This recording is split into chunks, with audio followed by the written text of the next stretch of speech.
Hey, it's Jaden. And Melissa. And Christy. We're the co-founders of Launchers Academy. And we help dropshippers become successful by providing the most relevant e-commerce strategies. You're tuning into the Launchers Academy podcast experience, where you will learn all the ins and outs of how to build your very own successful dropshipping store. So kick back, take lots of notes, and let's make money this year. Welcome back to another episode of the Launchers Academy podcast experience. Today we got a really great episode for you, especially, this is going to speak to you specifically if you are completely new, you've been spending months to research, and also more importantly, if you've already opened up a store and ran some ads or you found some products but you saw no results, okay? This is going to appeal to you listening in all those three different stages because the topic of the headline of this episode is really how to stay profitable as a dropshipper, and we're kind of break down things you don't really hear on the YouTube or the Google or all the free advices, or sometimes even these people out there that are trying to help you. They don't really address this part specifically of how you can understand how to stay profitable. So we want to be able to kind of help you understand from what we know and what we tell our students, so that way you can be making money with dropshipping, not losing money. Because at the end of the day,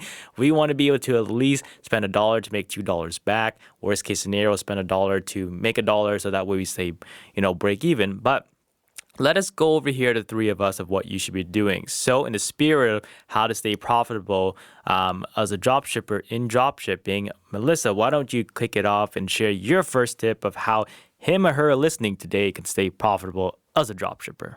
Yeah, I love this topic. And one of the biggest things that a lot of people actually do when they first start dropshipping is they pick a lot of different products in the, couple dollars range and then sell it for under, $10. And so what they're doing there is they're trying to get volume.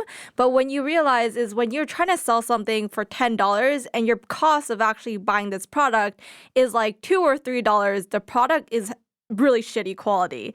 And in this business, you do not want to sell a product that is bad quality, because at the end of the day, if you were to do that, you aren't actually going to make any money, and you're going to see a lot more returns from customers of not liking that product. And as a business, you can't really sustain that, right? Because you have to, if customers are not satisfied with your product, it's very, very hard for you to make money. So the biggest tip here is really selling a product and having at least $20 profit margin on it, meaning you would add at least $20 to whatever the cost of the product is, including shipping, and sell it for there. And the sweet spot really of having a product and finding a product is really pricing it between $20 until like $150. That is the sweet spot that we see, and making sure that you're actually understanding what your profit margins are at the end of the day after you calculate your product cost, your shipping, as well as your ads cost. A lot of people, they only calculate, their shipping and their product cost, but they don't actually factor the ad costs in, and they don't realize they're losing money. They think they're making money, but then when they calculate it, at the end of the month or whatever, they're like, okay, wait, I am actually losing money. I didn't realize that. But that's where you really have to understand your numbers inside and out to make sure that you're actually making money rather than selling a product that is able to get you sales. But at the end of the day, is it growing your business? Is it adding to your bottom line or your top line? Not really, right? You're losing money. Love that. So pretty much knowing your numbers, having a $20 profit margin, and also that sweet spot between $20 to $150. And the reason why it's a sweet spot is it's considered low ticket. And just quickly kind of just touching base on that so you understand, what Melissa was saying about the sweet spot. Is that typically those kind of products that sell between that range are considered low ticket, meaning that they're less resistance for someone to want to buy. So think of it from your perspective. You're probably more willing to spend $50 to buy a product as opposed to $1,000. When it becomes $1,000 considered high ticket, you're going to be met with more resistance and more questions and concerns and issues of whether this is going to work, if this is credible enough, am I going to be, just my money's being taken. So that sweet spot is where you're going to see a lot of volume and you're still going to make a lot of money too. And really the buying cycle is going to be a lot faster as opposed to you being, if you were to selling a more expensive product. So low ticket and high ticket resistance are different levels. The more you price something, the more resistance you can be met with. And our goal is to sell as much as we can without putting in so much manual work in regards to that. So that's awesome. I love it.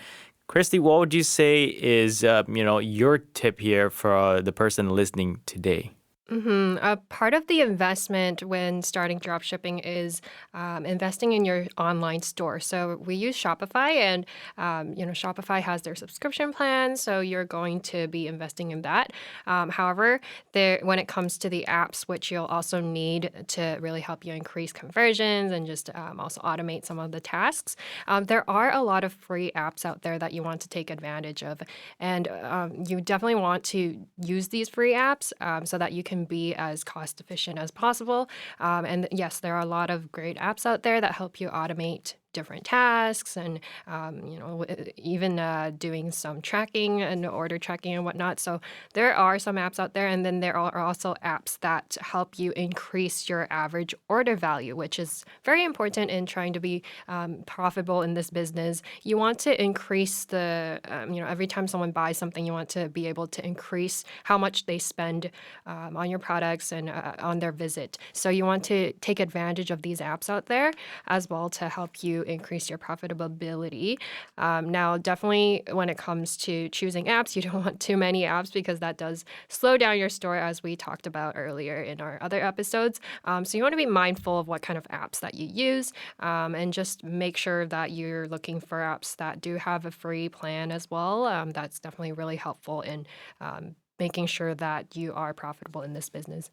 I love that. So, being able to, have certain apps to really be able to capitalize on the AOV, average order value, because, sometimes you're actually able to make more money from a customer than the initial spend for you to acquire the customer. And the best way to think of it is just like when you go to, any of the big fast food chains, they're always going to ask you certain questions like, do you want to supersize this? Do you want a large this or a medium? Would you like to add fries to this or something like that? That's because they've already have you as an acquisition cost because you already went there from maybe an advertisement or something. You have a specific need or whatever the case may be. You went there because you either want like a burger, but when they ask you the question, do you want fries with that? Typically you just say yes because why wouldn't you, right? You're already there. Might as well make it a meal or something. And taking that same kind of analogy is when you are trying to increase your average order value with these certain apps. It's kind of just asking, hey, look, you already bought this product. Do you want fries with that? Just adding something on top as well because they already have a specific need for the product, and more so they already trust your store. So that's why they decided to go out with the whole entire process that they make a purchase. So just basically asking if they want this is actually going to do you a huge solid because the hardest sale is the first initial sale. Everything after that becomes very easy because now they trust you. So I love that. My little tip here is, the ability not to fear increasing the price of your product. So, there's many stories that we've heard within the e-commerce and dropshipping world where a lot of people, they were sitting on their winning product and they're selling it like hotcakes, but they never really kind of sit back and ask themselves the question, can I increase the price by, X amount of dollars because there's so much market demand for it and I provide so much value because they're afraid that if they increase the price that people will drop off. And that's rarely the case because if you have a lot of people buying your product and it actually solves the problem, and the best way to think of it is as well is just like imagine yourself walking through a desert and it's really hot and the sun's beating down on you and you're dripping sweat and you can barely walk anymore. The only cure for you right now is your throat is getting really dry and you're swallowing just because you want to kind of get some liquid through your throat. The one thing you want really at this point is some water to cool your body down, to kind of just be able to kind of give you that hydration you need. And if that's what you want and you come across someone that's going to, that offers you water, you're probably not going to think about how much it's going to cost you. You're probably going to go like, just give it to me and I'll give you whatever you want because it solves that huge problem you have because you've been walking through the desert for so long. So with that same analogy, it's just like if you actually solve a problem that people desperately need, and how you know that is because you're sitting on a product that has volumes and volumes and thousands of sales, is being the ability to not fear increasing your price is also going to help, because every dollar counts, every $2 counts. So, not having the fear to increase your price. So what I would recommend for you listening is if you are making at least $300 to $500 a day for your product, because you have demand now, start by increasing your product to split test. Okay, you always want to be testing. There's no surefire way or a very specific way you should be, increasing your price by how much or for how long, because it depends on the data. So what I recommend is increase your price by $2. Let it sit for 3 days and see how it matches up to the previous data of you before you increase the price. And if it maintains the same consistency, awesome. Now you're selling the same amount of orders you're selling, but you're making an extra $2 from every single order. And that's advantageous, because that adds up in the long run. If you sell $1 million worth of products at your original price before you increase the price, and then when you do increase the price by $2, now you're not making $1 million, you're making $3 million. Right? So think about that perspective. And honestly, increase the price by $2 is not a huge jump. People won't really scratch their head and go like, I wouldn't buy. So kind of split test that and keep increasing it by $2. But if you see the consistency fall off and the amount of order volume you've had is dropping off, then you kind of want to just go back and revert back to your original price and kind of keep testing, because we've seen a lot of people who just sell a lot, products, and they sometimes just ask themselves the questions, I probably could have sold this for $55 instead of opposed to $40 or $45. But they were just afraid. So don't be afraid to do that. It's all about split testing. You won't lose your customers overnight just because you increase something by $1 or $2, right? Let the data kind of speak for itself. So those are, our 3, personal tips of how you can increase profitability. But I kind of want to just throw it back a round table and, going over what we noticed that didn't really work as we're trying to increase profitability. What are some mistakes that we did ourselves that we noticed that some of our students are doing when they're trying to increase profitability? What would you say is one there, Melissa? I would say, the biggest cost that you're going to have as a dropshipper is going to be your Facebook ads cost. So if you don't fully understand how your ad money is really working for you, that's how you're going to easily decrease your profitability and potentially even lose money on the product, basically.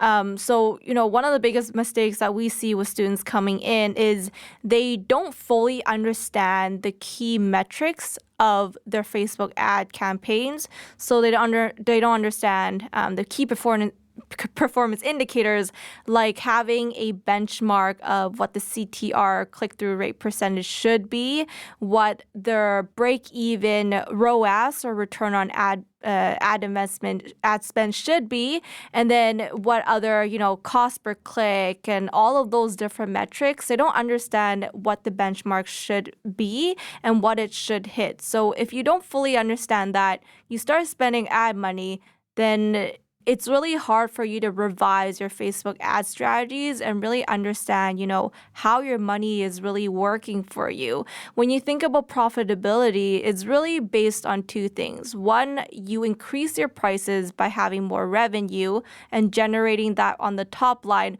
or you decrease your costs as a business, as an expense. So that is also going to help you increase your profitability. And as Jaden mentioned, if you want to increase the top line, one way of doing so is increasing your price. Or another way of doing so is also increasing volume as well. So if you're able to sell more at the same price, that is also one way of going about it. If you want to decrease your costs, which is mainly your advertising money, then that's another way for you to increase your profitability, because you're spending less to generate the same amount of dollar that you were generating before. Aside from ad costs, is just looking at your product costs and your shipping. If you realize that you're selling more products, then how are you able to leverage that, having more customer demand and more sales order, to work with your supplier to maybe find a different way or find some, discounts on the product for you so that you're able to get a better pricing for the amount of orders that you are selling. Awesome, love that. And Christy, what would you say are, one mistake that we noticed as we're trying to increase profitability? I would say a lot of the mistakes that people have noticed is not putting in too much effort in terms of putting together a really powerful landing page, because as you're spending money and driving traffic to your website, you want to make sure that you have really high quality content, you have your customer reviews, you have engaging product copy, and that really captures people's attentions and helps make that purchase. So you want to take advantage of putting together a really powerful page so that you can capture any sales that comes in. And again, sales is so important. Love that. And, my quick mistake here, I wanted to say is we're about to wrap it up. And I say it time and time again, it's really true. And it's going to be, super important for you to understand this is not having a shiny platform syndrome. And you're trying to spread your efforts in every single platform because you think it makes sense to spend, $10 here, $10 there, $10 here. And hopefully one of the platforms will strike gold for you, but it's not, because if you're going to just have mediocre efforts in multiple different areas, you're just going to have mediocre efforts. But if you really zero in and dial in a specific platform and aim to master, that's where you're going to get masterful results. So profitability is super important, not in terms of like knowing your numbers, but knowing the specific platform you're advertising on. And I see time and time again a lot of dropshippers make the mistakes of having this shiny platform syndrome to spend monies in multiple different areas. So start with one, master it first. If you're not making at least $250,000 at one platform, really ask yourself the question, how can I make $250,000 on this platform before I jump into multiple different areas? Whether that's investing into a course, whether that's, being able to understand the platform's algorithm more, or just being able to kind of just read up on it and understand how everything works as a whole. So that's what I recommend. Don't jump ship, every single chance you can, and don't spread your eggs in multiple baskets when it comes to advertising. So that's another fire episode of going over exactly, how to increase your profitability as a dropshipper. So please take notes, re-listen to this if you have to, but our goal is to make money, not lose money. And these are the certain things that you probably won't hear out there as often as people are talking about it. And, this is not advice that you're probably going to be able to grab on Google and YouTube. So take it with a grain of salt. We want you to be making money as you get into dropshipping, not losing money, because at the end of the day, why do something where you're not only happy but not making any money, right? There's no real trade-off if you're not making any money, because what's with all the stress and anxiety that you're going to have as you're doing this, it's going to be more rewarding if you're actually making money. So taking this advice, not having to repeat the mistake that we had to and our students had to, and just do it right off the bat, so that way you're profitable from the very beginning. So that being said, another fire episode there, and tune into our next ones. We have a lot coming out and we know you're enjoying them. So if you are, please keep tuning back in. Until next time, take care. Did you enjoy this episode? If you did, which we believe you did, as we dropped a ton of value, Support us by giving us a 5-star rating. That's 5 stars, not 3, not 4, but 5 stars. Also, we'd love to hear from you, so please leave your comment below. And we'll be sure to get back to you. Take care, and until next time.